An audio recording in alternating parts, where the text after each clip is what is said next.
muito bem-vindos a mais um TV Pet Show, um programa feito especialmente para você que, assim como nós, é apaixonado por animais. E olha, se eu fosse você, não saia daí porque o programa está sensacional. Olha só o que nós preparamos. Gabriela Moreira, ativista da causa animal, nos fala sobre o Centro de Acolhimento para Animais. Vamos falar também de coprofagia. E a doutora Amanda Luiza esclarece dúvidas sobre a perícia na medicina veterinária. E ainda tem Meu Pet é Lindo. Não sai daí, daqui a pouquinho. Apoio Cultural, Optivet, oftalmologia veterinária e diagnóstico avançado. Na Optivet, o cuidado e a excelência andam juntos. Exclusiva ambulância para transporte de animais totalmente equipada. Novos exames de ultrassonografia. Tomografia computadorizada multi-slice 16 canais, com tempo reduzido de anestesia. Laboratório de análises clínicas. Atendimento estendido até 21 horas e muito mais. A excelência que você confia é Optivet. Eu estou aqui com a doutora Áquila Raná, médica veterinária, professora universitária e mestre em ciência animal. Tudo bem, doutora? Tudo bem. Prazer em tê-la de volta aqui.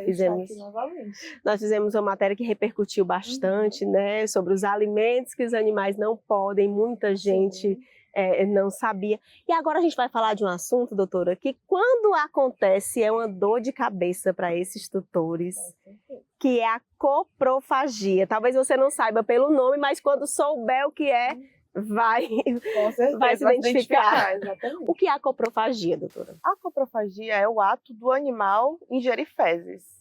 Pode ser autocoprofagia, ou seja, ele ingerir suas próprias fezes, ou alocoprofagia, que é o fato dele ingerir fezes de outro animal. E por que acontece isso, doutor? O que é que está no animal para ele querer comer as fezes? Então, são inúmeras causas. Podem ser causas naturais, como, por exemplo, nos primeiros dias de vida, ele pode ingerir fezes para alterar sua microbiota intestinal, e também para conseguir algumas vitaminas, né, das fezes da mãe. A própria mãe pode também estar aí lambendo, no momento que ela vai lamber a parte urogenital do animal, para poder ele miccionar e defecar, ela ingere também essas fezes. Ela também pode ingerir as fezes que estão ali ao redor como forma de manutenção da limpeza daquele local. Isso seriam questões naturais. Sim. Questões genéticas e hereditárias também podem acontecer, né?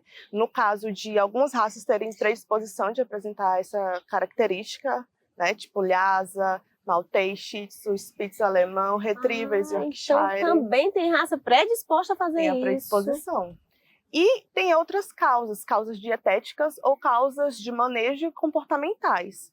Aí seria, por exemplo, causas comportamentais, um animal muito estressado, muito ansioso, que fica muito tempo sozinho. Às vezes ele vai comer as fezes e o tutor vai e repreende ele, né? Às vezes é uma forma de chamar a atenção, às vezes é uma forma de esconder as fezes. Às vezes ele está imitando também o tutor que está recolhendo as fezes, ele tenta imitar. Então, são várias causas. Questões dietéticas ou patológicas, deficiências nutricionais também podem levar a isso, e essas deficiências podem ser patológicas, como o animal, por exemplo, tem uma síndrome de má absorção intestinal, tem problemas no fígado, no pâncreas, então ele não vai conseguir absorver esses nutrientes no seu corpo. E aí vem as questões do manejo, né? As questões do manejo em que a gente interfere nisso também. Por exemplo, quando a gente está oferecendo uma ração de baixa qualidade para o animal, ele vai ficar com déficit nutricional.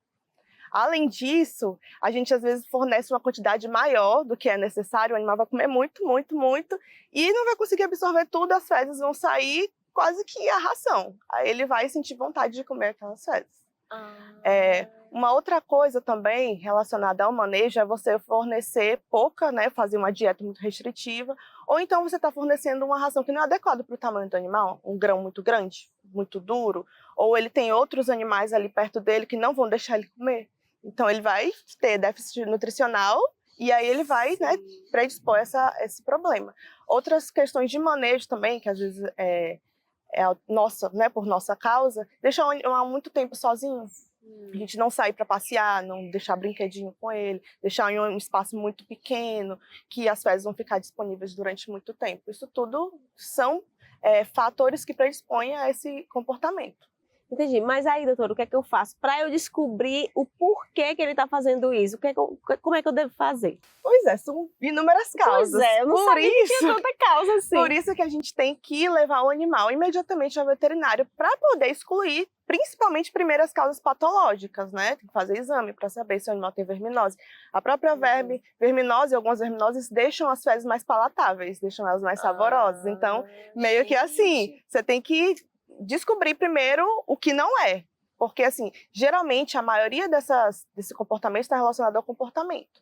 Mas também pode ser patológico ou dietético, né? Então a gente tem que levar para poder logo, examinar. Agora, doutora, eu vejo, se eu não conseguir evitar a tempo e ele já comeu, vai dar algum problema? Tem alguma consequência disso? Na verdade, seria a longo prazo, né? Sim. O animal ficar ingerindo fezes durante muito tempo, ele vai meio que fazer a manutenção de verminoses, protozoários, pode adquirir algumas infecções virais ou bacterianas também, além da halitose, né? Que é aquele hálito um pouco fétido na boca do animal. Entendi. Aí o que é que eu faço, doutora? Se a gente descobriu o porquê, tem algum tratamento? Ou eu posso interferir no comportamento dele? Tem alguma coisa que eu possa fazer? Na verdade, as duas coisas. Eu posso descobrir o que é, né? Mas nesse meio termo aí, a gente geralmente faz a modificação da alimentação do animal, né? Uma alimentação mais adequada. Às vezes a gente faz suplementação. Existem no mercado veterinário vários suplementos vitamínicos que, além da vitamina, a própria vitamina, principalmente a tiamina, juntamente com ela, a gente tem a adição de alguns componentes que vão deixar as fezes menos palatáveis e com odor mais forte. Então isso ajuda muito, a gente usa bastante disso. Além disso, o manejo que a gente vai ter que modificar, né? Em alguns casos, a gente até pede para que o tutor entre em contato com algum profissional do comportamento animal, né? Um adestrador, para poder auxiliar nesse processo, né, de educação sanitária do animal. Doutora, eu não imaginava que a gente teria tanto assunto com apenas esse tema. O Hélio já fez assim, o nosso tempo está acabando, mas eu tenho certeza que em casa irão surgir muitas dúvidas. Talvez a gente abra até uma caixinha de pergunta e aí você se compromete a vir aqui para responder essas perguntas, porque é um assunto que precisa demais de uma atenção. Antes de encerrar, doutora, fale suas redes sociais para quem quiser acompanhar seu trabalho. Aquila Hanna Vet, meu Instagram. Pode seguir, eu tenho algumas publicações lá que vocês vão gostar. Doutora, mais uma vez, muitíssimo obrigada. Eu que agradeço.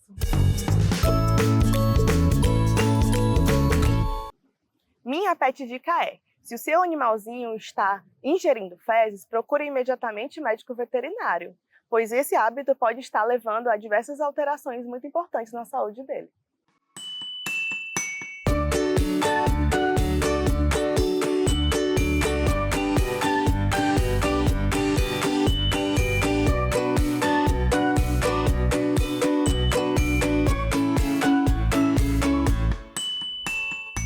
Eu estou aqui com a doutora Amanda Luiza, médica veterinária e pós-graduanda em medicina veterinária do Coletivo. Tudo bem, doutora? Tudo bem, Catuxa. Olha, muito obrigada por aceitar nosso convite e para falar de um assunto que nunca foi falado aqui na TV Pet Show, que é pouco conhecido, acho que tanto por mim como também por quem está em casa, que é a perícia veterinária. Explica pra gente, doutora, o que é a perícia veterinária. Então, Catuxa, deixa eu te contextualizar um pouco, né, do contexto da proteção animal e do avanço, né, da proteção aos animais para a gente chegar nesse advento da perícia veterinária com relação a combater maus tratos.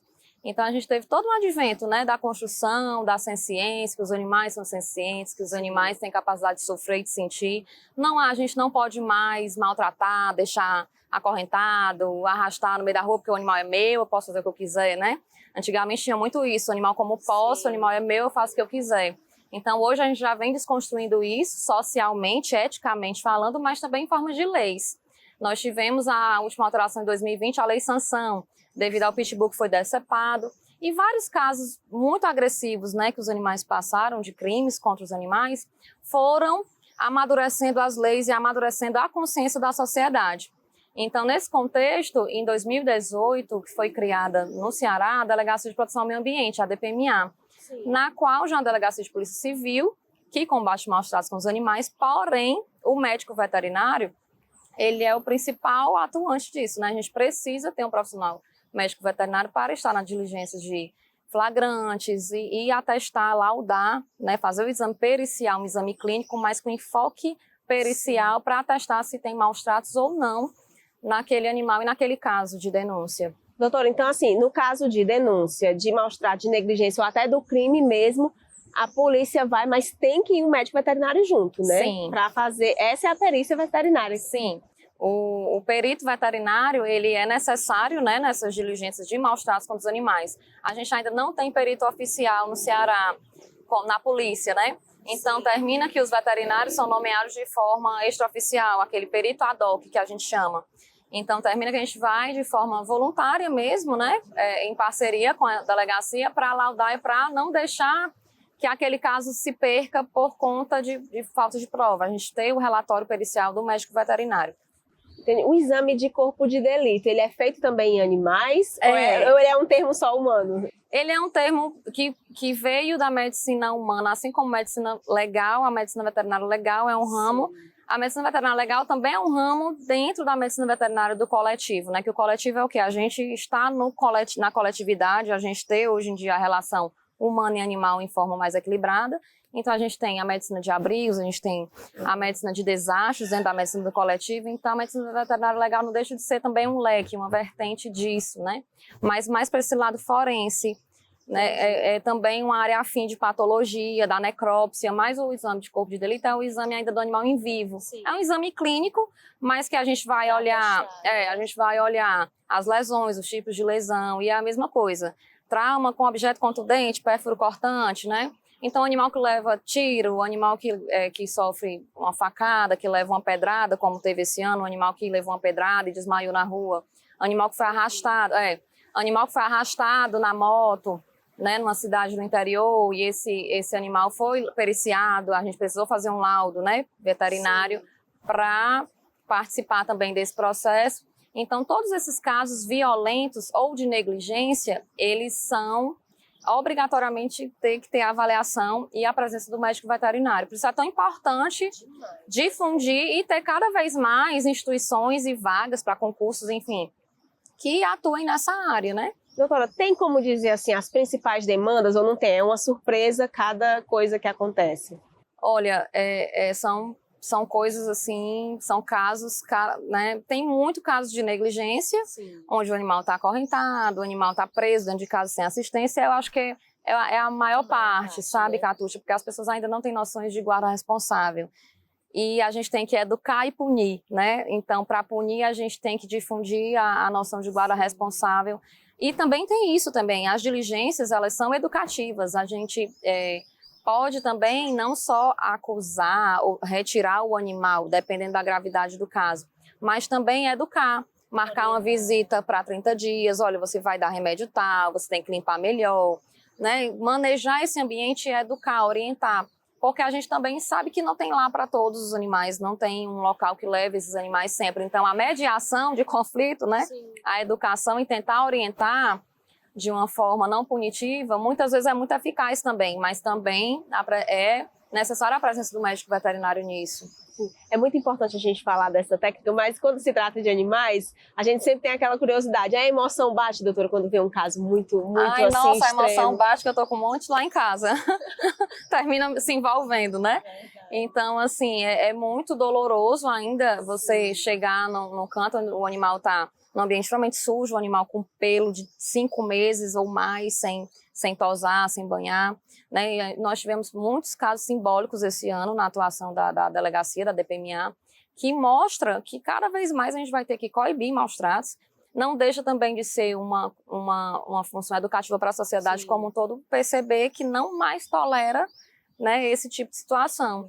Então é muito desafiador. Eu nunca quis atuar em polícia, né? Eu sempre fui muito medrosa. Mas foi indo por esse lado. E aí, de tanto ser da proteção, né, ser uma veterinária misturada com proteção e ter muitos animais, sempre lutar, sempre ser um pouco mais protetora, eu caí nisso de paraquedas esse ano e terminei me encantando pela perícia, pela medicina veterinária legal, além da medicina veterinária do coletivo, que é minha paixão, os meus gatinhos, as minhas castrações, né? Doutora, muitíssimo obrigada por aceitar nosso convite. Agora, antes de encerrar, fala suas redes sociais para quem quiser acompanhar o seu trabalho. A rede social que eu estou usando, né, com mais Mudou, afinco, né? nesse momento que eu perdi a minha conta, é a Casa Multipatas. Lá eu falo da minha rotina com meus animais, que eu moro num sítio com mais de 50 animais resgatados. É um porquinho com deficiência, é um bode, jumento, cachorro, gato. Então, eu tento, né, falar da parte técnica e também romantizando a minha vida pessoal, uma veterinária que mora num sítio. Então, é @Casa Multipatas. Obrigada, doutora, mais uma vez. A minha pet dica de hoje é que cada um de nós podemos ser um transformador na vida de qualquer animal, difundindo nosso anjo de guarda responsável. Cada um de nós podemos ser um protetor de animal. Nós já temos a delegacia especializada contra maus tratos, que a gente pode denunciar, porque maus tratos é crime.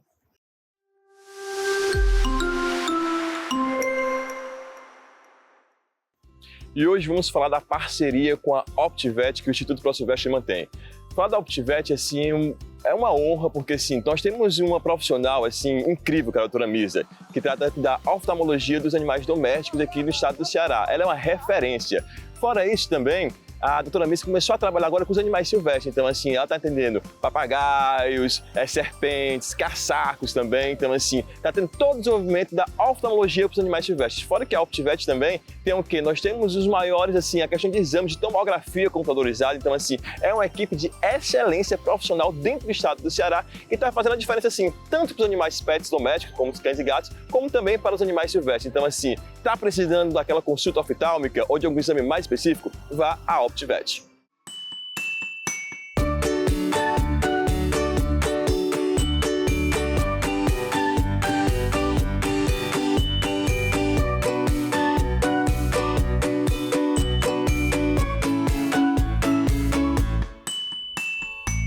Gente, eu estou aqui com a Gabriela Moreira, ativista da causa animal e presidente da ONG Deixa Viver. Que bom que você está aqui de volta, Gabriela. Que bom estar aqui com vocês de novo.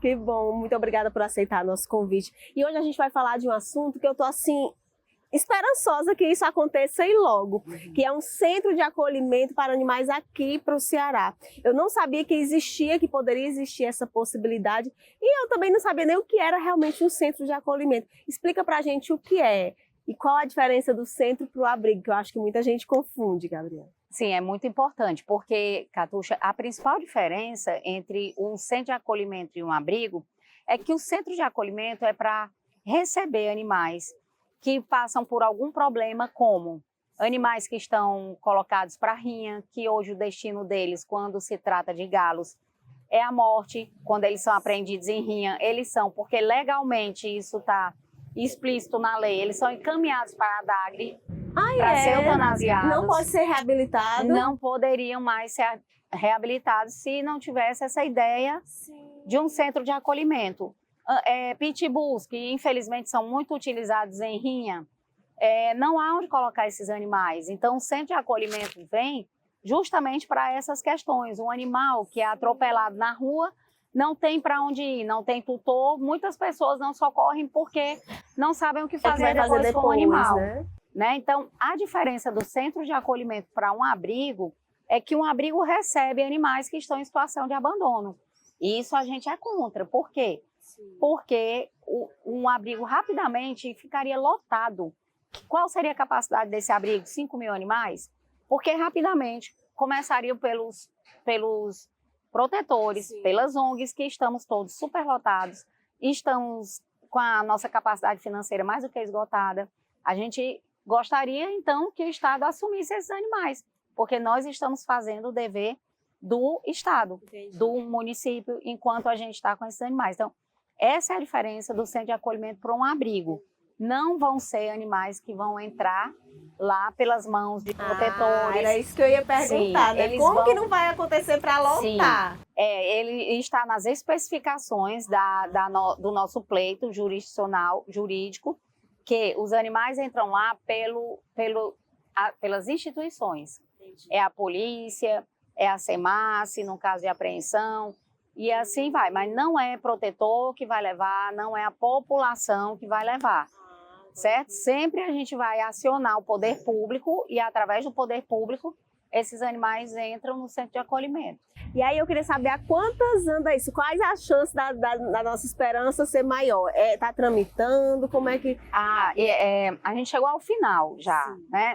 Nós fizemos em primeira instância e ganhamos, o Estado recorreu, nós fomos à segunda instância e ganhamos, e fomos ao STJ e ganhamos também. Então, onde é que está agora? Fase de execução de sentença. Então, o Estado vai ter que, obrigatoriamente, colocar na sua próxima dotação orçamentária a verba para construir o centro de acolhimento. Então, vai acontecer. Vai acontecer. De fato, até porque justiça se cumpre, né? É verdade. E aí vai ser no âmbito estadual? Sim, é um centro para o Estado. Entendi. E aí, os principais casos são esses de acidente, animais de grande porte vai ter, como é que isso, a curiosidade está grande agora? Tem a previsão também para animais de grande porte, e assim, pessoas que se mudam e deixam os animais nas suas casas, né? Deixam para trás os animais, agora mesmo a gente está com um caso desse, e aí o animal não tem para onde ir, e a polícia foi acionada e ela não tem para onde levar. A pessoa vai responder por isso, a imobiliária que recebeu o imóvel com o animal dentro, ela também vai responder. Já foi feito. E o antigo inquilino, como fica? Ele vai responder. Já foi feita a denúncia no Ministério Público e ele vai responder. Mas, enquanto isso, a gente tem um ser vivo, uma vítima da crueldade de alguém que simplesmente deixou ele para trás, né? Então, o centro de acolhimento é um centro provisório. É para que um animal como esse seja reabilitado e seja buscada a adoção. E o que a gente vai fazer com aqueles animais que não têm adoção, que não serão adotados? Já era outra curiosidade que eu já estava aqui na cabeça. Então, juntamente com essa situação de ter um local para levar o animal, também foi pensado na nossa peça da judicialização que aquele animal que não for adotado, o que será dele? Se cria um santuário, para que esse animal venha ter uma vida digna, né, mantido pelos cofres do Estado, que está na Constituição, que é dever do Estado e da sociedade de manter o equilíbrio do meio ambiente, e essa questão de maus-tratos animais está dentro desse artigo. Então, quer dizer, Gabriela, que falta pouco, então. Agora é verdade que vai acontecer, sim, já é fato sim. de que vai acontecer. Sim, e animais que estão em carroça também, pode-se criar a condição lá de receber, porque já há uma lei proibindo carroças. E agora... O que é outra coisa que me deixa muito confusa, porque como que a gente vai denunciar se não tem placa, se não tem nada? Isso. E aí a gente geralmente faz vídeo, aí aprende o carroceiro, mas é incrível como a gente ainda encontra pessoas que param o carro e dizem assim pra gente, deixa essa pessoa ir trabalhar, mesmo açoitando o animal, mesmo o animal todo ferido, mancando, com marcas mesmo de sofrimento, de feridas, e a gente ainda encontra esse esbarro na sociedade, né? Então, a nossa sociedade também, Catuxa, ela precisa ser reeducada. A gente precisa pensar em propostas que venham desde cedo na educação, desde as crianças, mas os adultos que estão aí também precisam ser educados para entender que os animais sentem, né? Que desde 2012... houve em Cambridge um tratado onde 10 neurocientistas atestaram a ciência deles.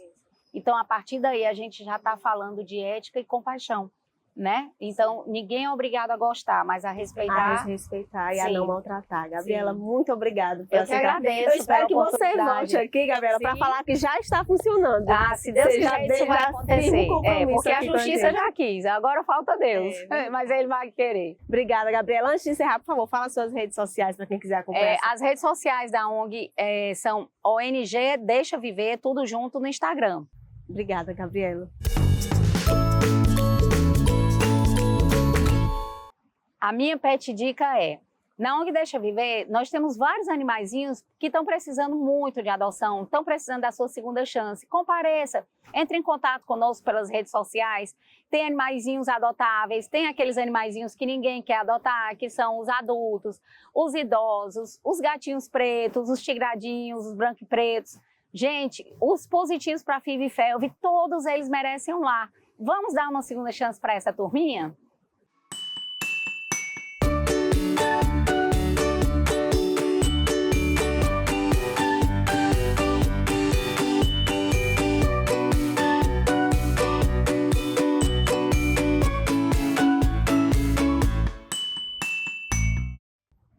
E aí, gente, gostaram do programa? Eu avisei que estava sensacional. É uma pena que já está acabando, mas não sai daí que ainda dá tempo de deixar aquele recadinho básico. Você quer rever uma matéria ou tem uma sugestão?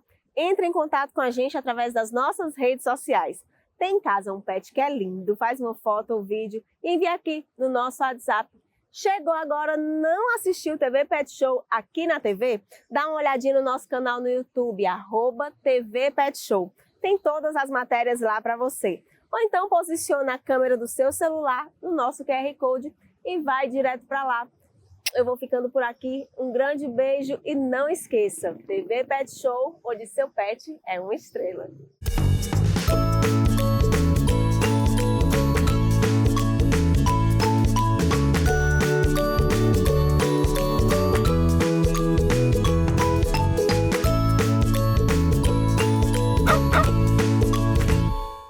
Apoio Cultural, OptiVet, oftalmologia veterinária e diagnóstico avançado.